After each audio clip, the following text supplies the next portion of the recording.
I am so mad right now and always get screwed. If there's something strange sleeping in your bed, let me tell you something. If there's something weird sleeping in your bed, oh, let me tell you something. Bustin' makes me feel good.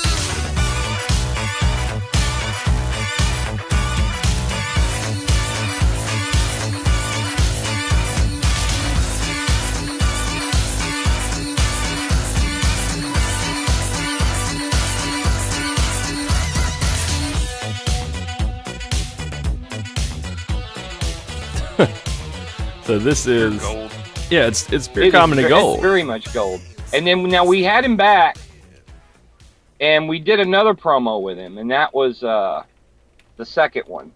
Yeah. The one for the one after Resolution. There was only 2 that I did for Thunder. Yeah, there was Resolution, soon and after then that, yeah. he ended up not coming back. And Why then not? I ended up leaving soon after that. So why didn't he come back? So after that, I didn't see him again until he showed up. Well, there was a couple of matches he did. One was an electric chair match. An electric chair match. He made his MMA debut. Yeah. And when he made his MMA debut, that's when everything went to holy hell. Okay, so first I'm going to play a second promo, and then after that, we're going to talk about the second promo because there was something that you were discussing with me. Hello? All right. So I'm going to play a second promo. All right. And then whenever this is from Disengaged. Yes. All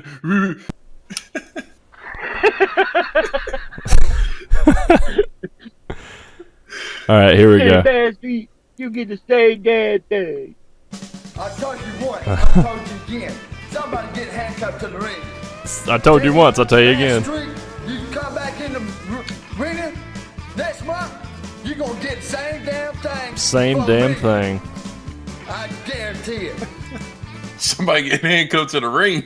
God. Yeah. Okay, so tell us the story about the handcuff to the ring. That was that was the match. He said somebody's getting handcuffed to the wing. Wait. To the arena. Yeah, and this video and this promo was so bad it doesn't even have any closed captions on it.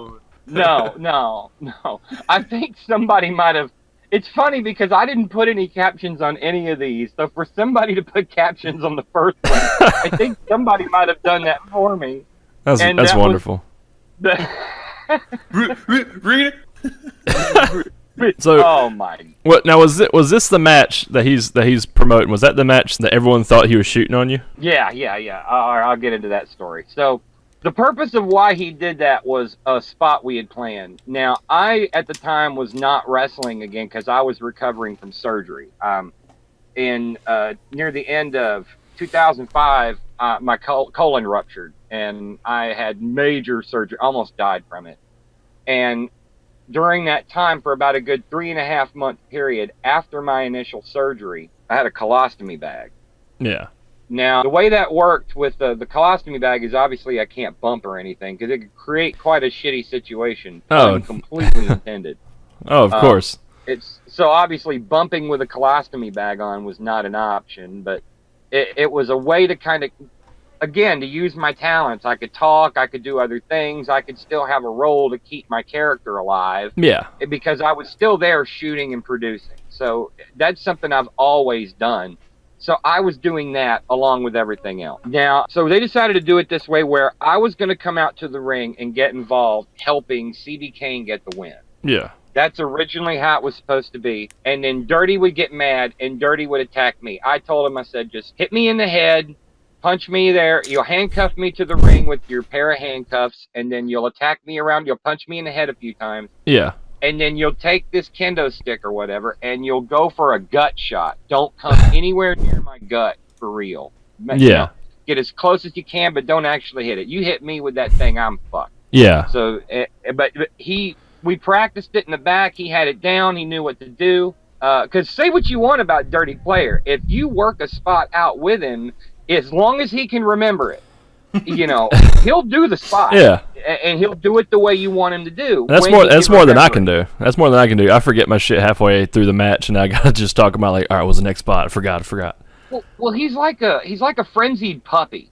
You know how puppies get so excited they don't know which end is their ass versus whatever. Yeah. And that's him in the ring because he gets so excited, and you can always tell because he does this thing which you're taught in wrestling school not to do. You're taught not to shuffle side to side. You know, don't move side to side, sideways. Step up, turn your body and pivot and step. Yeah. But don't shuffle your body sideways. Yeah. It just doesn't look good. When he starts doing that, that's when you know, oh shit, he's completely forgotten the script and he's off on his own. I'm about to get hit in the fucking gut. Is what's about to happen.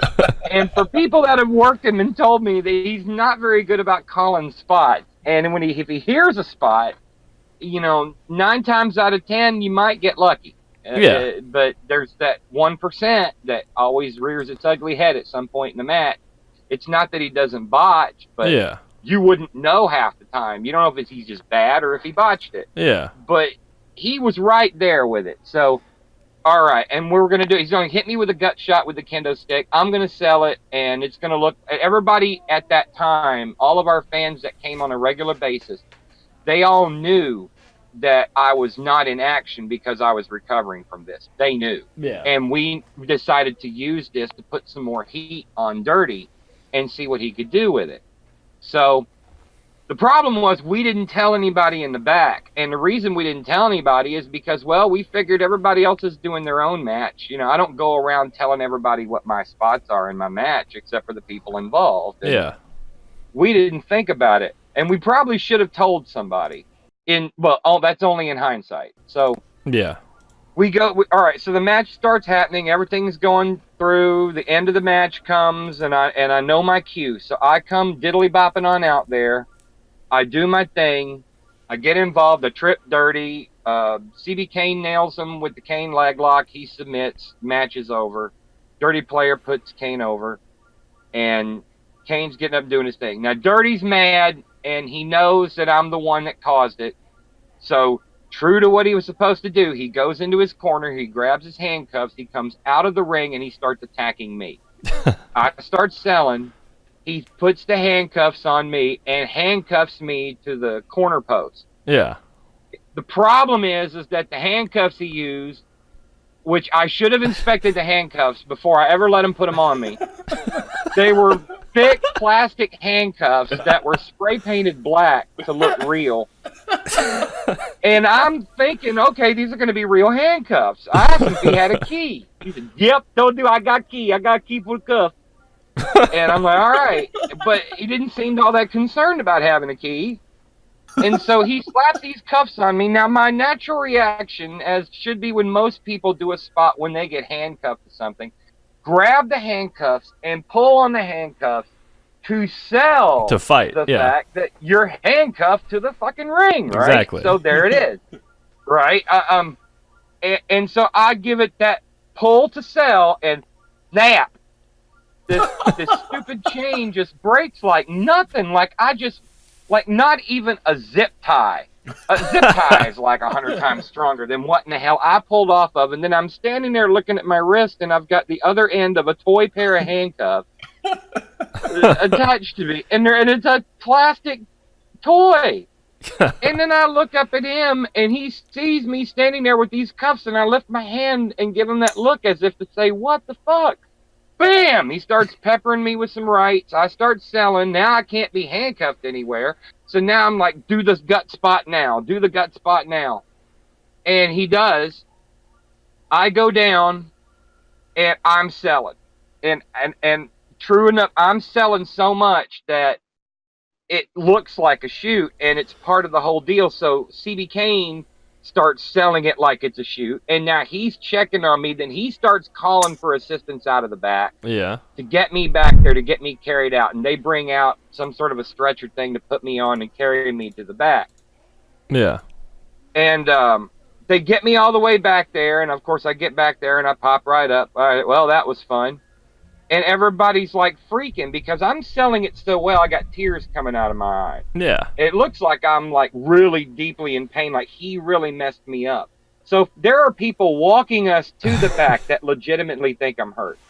Then I pop up right up and it's nothing. And the next thing you know, now they're all like, we didn't know. We was about ready to do something. But then apparently somebody didn't tell Ryan Savage and his guys. What? Dirty player hit Teddy? And they literally went out there looking for him. And they was ready to kick his ass or whatever else they were going to do to him once they managed to catch him.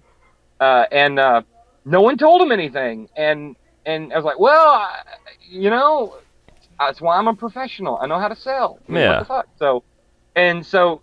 But who the hell brings toy handcuffs to a professional wrestling match? Dirty player. Dirty player. So if someone ever asks that question, you're in a conversation and the question pops up, who the hell brings toy handcuffs to a professional wrestling match? Dirty player. You have an answer. Dirty player. Oh yeah. Dirty player every time. Ask Teddy Baddstreet. He can tell you all about it. Yeah, and you said he pulled a Crusher and he was hiding in a locked room. Yeah, because of what was going on was after they were after him and someone told Dirty and they went after Dirty. Dirty didn't know what was going on and he locked himself in the bathroom. Oh man! And they were kicking the door trying to get Dirty to come out till we all had to go over there and explain to them that the whole thing was a work. And then we had to, dude, it's all right. They know it's okay. Fucking. I ain't trying to come in. I ain't trying to get my ass kicked by nobody. This is bullshit. I can tell somebody. He was legitimately concerned. I mean, but he had reason. Again, we should have told some people, but that whole thing went down like it did. So, yeah, that's another dirty player story. Was that the last time you saw him in a wrestling ring? That was the last time I physically saw him because actually the years start coming and they don't stop coming and they don't stop coming and they don't stop coming and they don't stop coming and they don't stop coming and they don't stop coming and they don't stop coming and they don't stop coming and they don't stop coming and they don't stop coming and they don't stop coming and they don't stop coming and they don't stop coming and they don't stop coming and they don't stop coming and they don't stop